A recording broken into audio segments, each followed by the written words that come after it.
We are back with another episode of MPTV. This time I've got my main man from America's Best Restaurants, Doug Smith. Or as a lot of people know you, Doe. Long story. Different story. Kind of funny. Maybe we'll get to it. But today's episode, I want to talk about something that Doug and I have extreme amounts of experience in. And that is selling, conversating, consulting, talking to businesses with the marketing scope around it. Right. And why this topic to me is near and dear is because last week on Clubhouse with Sean Walchef and his digital hospitality room he's got. If you don't know what it is, go to Clubhouse. It's an app. It's an audio only. But you can go there, and it's every Wednesday and Friday, 1 p.m. Eastern, 10 a.m. Pacific. He's out in Cali. And we were talking about influencers. So we were talking about influencers inside your four walls and outside. Mm-hmm. Inside being how to get your restaurant employees to be brand ambassadors and influence their friends and family to come eat food at your restaurant, support you. And then the other aspect was influencers in the restaurant business, like, the people who are the foodies and all that good stuff. And I said, well, guys, you're missing one other influencer. They said, who? I said, well, you're missing these sales reps that call on you. The ones that get treated like shit by a lot of restaurants, small businesses. Yep. And I said the reason this is important to me was, one, I've been on that side. I still am on that side. But the biggest thing I've seen is that those people that are calling on you for advertising, those vendors that are calling on you to carry their paper towels, whatever they're doing, they have intel that is priceless. I mean, Doug talks to 50 to 100 restaurants a week. He hears what's working, what's not working, what they're doing with regards to HR, their food, their truck showing up, their radio, their TV, their direct mail, their billboards. And it's been that way since we've been in the business because we met in radio around 2001, 2002. Right. And you've been in it for like 300 years. Just about. Feels like it. Yeah. And I've been in it for, I guess I've been in marketing since 99. So I want to dig into that today because Doug and I, when we were coming back from the Tough Mudder Saturday, we had some conversations about funny stories about when we were in the radio biz and the crap that happened, and you're just like head scratcher. So I'll go ahead and start it off. Do it. I'll start off with one that to me was the biggest head scratcher I've had from a standpoint of how they treated reps. So there was this business back in the late 90s I did business with called C&D, the Home Enhancers. They were a patio room, sunroom company. And the guy, Steve Hood, had bought some boats from my dad and also from our business because we had the boat dealership simultaneously. And that's how I knew him. And they became an advertiser on the radio station when I was at WGR. It was a great fit. Homeowners, oldies, he sold this stuff.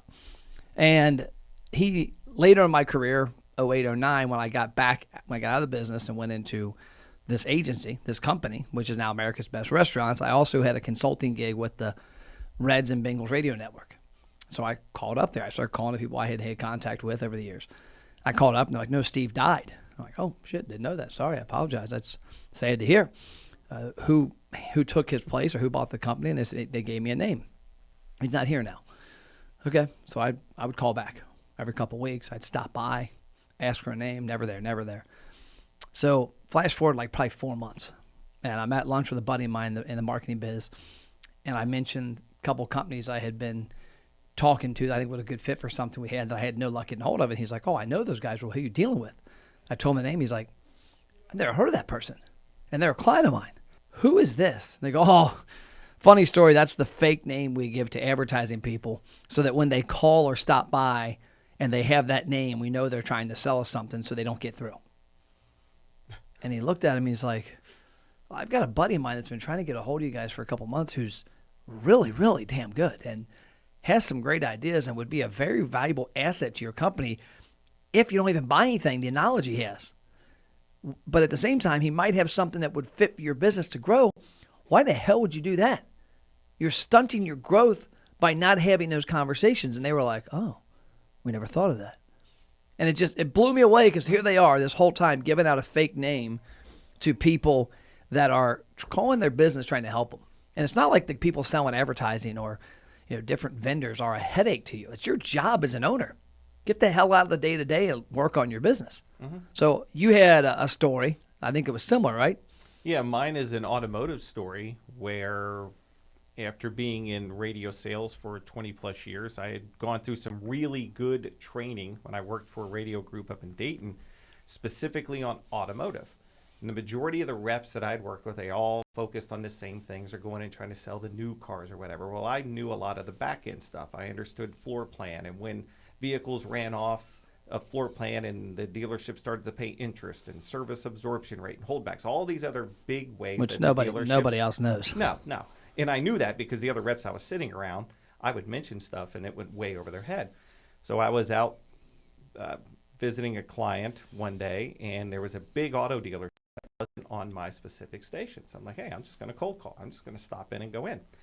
And my general sales manager at the time knew this general manager. So it was like, okay, I knew that I could drop her name. So I stopped in. I knew where the guy's office was. I'm waiting outside. And he looks up and he's like, who sent you? And I dropped my GM's name. And he's like, oh, all right, come on and sit down. So I sit down. Before I even get a chance to ask or start a conversation, he's like, I'm just telling you right now, I'm not buying anything from you. You have the wrong size chest. And I mean, completely took me aback. Like, okay, whoa, wait a minute. The wrong size chest. So he wanted you fatter? I don't know. I mean, I work out. Maybe a female. Yeah, probably that. It's probably a female. So I just like, what? He's like, look, I'm never gonna buy that. This is what I do. So you may be nice, you may know everything. Tell my general manager's name. Tell her I said hi, but never gonna buy from you. Wow. Never even got a chance to have a conversation. And I worked with a lot of dealers because I asked questions that got me in the door. So just like you said, a lot of different intel. Never even got the chance. And I left and I called my sales manager, by the way. I said, hey, by the way, I stopped by and I got to meet so-and-so and this is what he said. She said, well, that sounds like him. Okay. That's amazing that in any year that an entrepreneur would be in a business to grow, and they would use their advertising reps almost like Tinder. Yeah. Swipe left, you're a dude. Swipe right, or however that goes. Never been on it. But that cracks me up. So one of my stories, and I'll go the other way. I'll go to my fault. Because this is one thing, like in a couple minutes, we have training with our team. We have 11 of us on a training call. Some in person, some on Zoom out of town. And we spend, 6 to 8 months before you actually get in front of a person that you're going to have a conversation with about restaurant marketing, because I want to make sure that my people are very well equipped. Like, I don't think you've been marketing for 20-something years, and when you came on board here, it was probably 6 to 8 months before you actually were dealing with clients one-to-one. Oh, I was doing 16-hour days. I was at your house Saturday and Sunday. Yeah, and so it wasn't like we threw you out there and said, hey, just go randomly talk to people and make shit up. It was like, you got to know your stuff. Well, in radio, they didn't do that as much. No. And so I'm never forget, I get this meeting with a guy named Matt Spence, who was running a company called American Roofing. It was in Erlanger, right near where I lived and grew up. So I ran across it, and him and I sat down. He actually later on in life did my roof at another company he owns now. And I don't know if he's still in the business, but it was a couple years ago. And so I sit down, and I do my needs analysis, and I find out that a roof at his place is like $4 or $5 grand, an average roof. And so I'm like, okay, cool. So I go back, put a schedule together, come back. Hey, man, I got a 6-month program. It's $20,000. You said your average roof is $5 grand. That means all you have to do is sell 4 roofs to get this paid for. He's like, oh my gosh, yeah, this is great. Well, he had to go back to his owner and meet with the owner. And I'm sure the owner was smarter than both of us at that time, because Matt was young in the game. I was obviously young in the game. And, that never happened. And it never happened because, no, it wasn't 4 or 5 roofs. It was like, 50 roofs because, profit margins, that stuff, which I had no clue of. And so there's 2 sides of the equation there, that if you're going to put somebody out on the street to go deal with businesses and represent your brand and, make an impact, make sure they know what the hell they're talking about. That was a case right I was talking about, but another case where I actually knew what I was talking about, and this one blew me away. This was Bob Evans. So Bob Evans was a client of mine, and we had the restaurants, and they had started rolling out marketing avails, which an avail in the media business is a company will send a fax back then. Yeah. Oh, yeah. I guess it's probably an email now. And it would say, hey, we're looking for available promotions and inventory these times. Here's our budget. And Bob Evans had sent one out to our stations, and they were a client on the restaurant side, and this was for their bratwurst and their sausages and that stuff in the grocery stores. They said, hey, we need a promotion. And the goal is 100% how can you impact our sales at the grocery store level? Well, ours was perfect because I'm like, holy crap, this is right down our street, because Kim, our sales manager, had a relationship with Biggs, and we were doing these live remotes all summer at Biggs. There was like 20 of them, and Biggs was a grocery store chain. Big grocery Big, store yeah. chain. I think you were saying it was called Big. I'm like, shit, I got it wrong. But so Biggs was a big grocery store chain, and we were doing these things, and I put together a promotion and gave it to Sue, the buyer at this agency up in Chicago, and it was gold.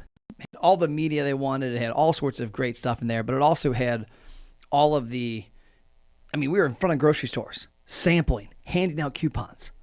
And we had done this, if I recall, the year prior with Biggs for Oldies Fest. We had Oldies Fest. They were a ticket stop. We did a couple different grill outs. And I remember because some guy walked up and grabbed a brat right off the grill and started eating it. And I was like, what the hell's wrong with you? Different story. And so she had seen and made a comment that during those remotes that their sales were great at the grocery store. They had great sales that weekend leading up. Obviously, we're handing people a coupon to go in there and get it after they sampled it. Like, heck yeah, I'll get it. And so I had sent back a proposal. And apparently there was two opportunities they were looking at, WGRR or the Cincinnati Reds. And she calls me up and she goes, hey, got bad news. We're going with the Cincinnati Reds. I said, man, I thought you said the other day that my promotion blew theirs out of the water. She's like, oh, it's not even close. Like, yours is the best opportunity for us to sell product all summer and make a gigantic dent and impact. Well, okay, I'm confused. Why did you go with the Reds? Well, because the Reds, it's a one and done. That it's one game in May around Memorial Day. We grill out on the main deck, concourse of the stadium. People walk by. We give them coupons. They're going into a Reds game and getting a coupon for bratwurst, so not a whole lot of use there. No. And when you get home, you empty your pockets, it goes in the garbage. She's like, but the main reason was that this promotion would be on my desk for 1 week. That I'd ship out all the samples. We'd get the commercials to them, and it would be wash your hands of it. And I'm thinking, and she's like, yours would be on my desk every week for the next 3 months. The grilling season, when people are going to buy Bob Evans brats. And I'm like, wow. I don't think you see that much laziness at a local independent restaurant like we deal with. I don't think you see them close to that, but this is a big company. And their agency was just looking for the easiest opportunity to spend the money somewhere. Yeah, that was the same thing with my next one. It was in a Vail, and the agency was supposed to buy only like about 5 stations deep, and they base it off these goofy numbers and points and all this stuff that makes absolutely no sense if you understand how the ratings work. So I was purchased, and the schedule had one commercial Monday morning, like one Wednesday afternoon, one Thursday evening, and like one Friday morning. Yeah. Horrible. It's not going to get any frequency. It's a complete and total waste. And it was maybe like a $2,000 schedule, so my commission was enough to fill up my gas tank.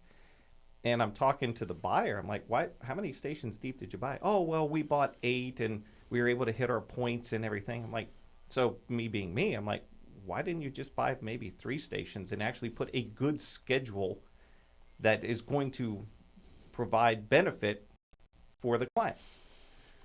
And she got all pissy and, well, basically, don't tell me how to do the job. I put you on it, and it was a favor, and that's just the way it is. And I'm thinking, this is not going to work. No. The client's not going to get any kind of results. They're going to have a bad taste about radio and or stations and go, well, we tried radio and it didn't work, which works for all these different things. I tried radio. I tried digital. How many people have gone, I've tried Facebook. It didn't work. You didn't do it right. Yep. Pure laziness. And that's just one of those. I saw those. Oh, I saw those all the time. And that's, to put that, maybe if you're a small business or restaurant owner, that it's frequency. It's that if Matt Plapp goes to the gym 1 time a week the next year, it's probably not going to really make a whole lot of difference. If I go to the week 4 times a week, if I go to the gym 4 times a week, and maybe I eat a little better, it's going to make an impact. Well, frequency and advertising is the number of time people see your message. And so if they're doing 5 commercials on 8 radio stations, they never reach the audience on that station. No. Because people switch and go to other stations during commercials a lot of times. And so there's a good chance they're not reaching hardly anybody. Whereas if they would have went 3 stations at 8, they'd have a deeper schedule, better chance of hitting people on that station and having success. So great conversation. Oh, there's so many of those. There's so many stories like this. But the reason I wanted to do this podcast was, number one, as a a company that deals with restaurants all over the country. We get it all the time. People blow us off. People are rude. And my plea to you as an independent operator, as a small business, is to take these people seriously because, number one, they're customers. I'll tell you a final story because this is the final one I'll tell you real quick. I'll say, number one, they're potential customers. Number two, they could be of vast knowledge. And I'll give you a final example. Northland Porsche Audi was a client of mine when I worked in radio. And I was like 24 years old. I had always had a dream of having a Porsche. And I remember I walked into this place, had the checkbook and the title for my Mazda 626 in there. I was going to buy a Porsche. And I walk in and I sit down. I'm the owner. I'm sitting there with, he's actually the general manager. But that's, in this case, this dealerships, they own a bunch of them. So you deal with the general manager. The owners aren't around. And he sitting there talking to me, and the sales rep comes, "Oh, I'm sorry. I didn't know you were in a meeting." "Oh, no. This guy's nobody. Come on in. What do you got?" I'm looking up, and I'm like, F you. Like, I'm nobody.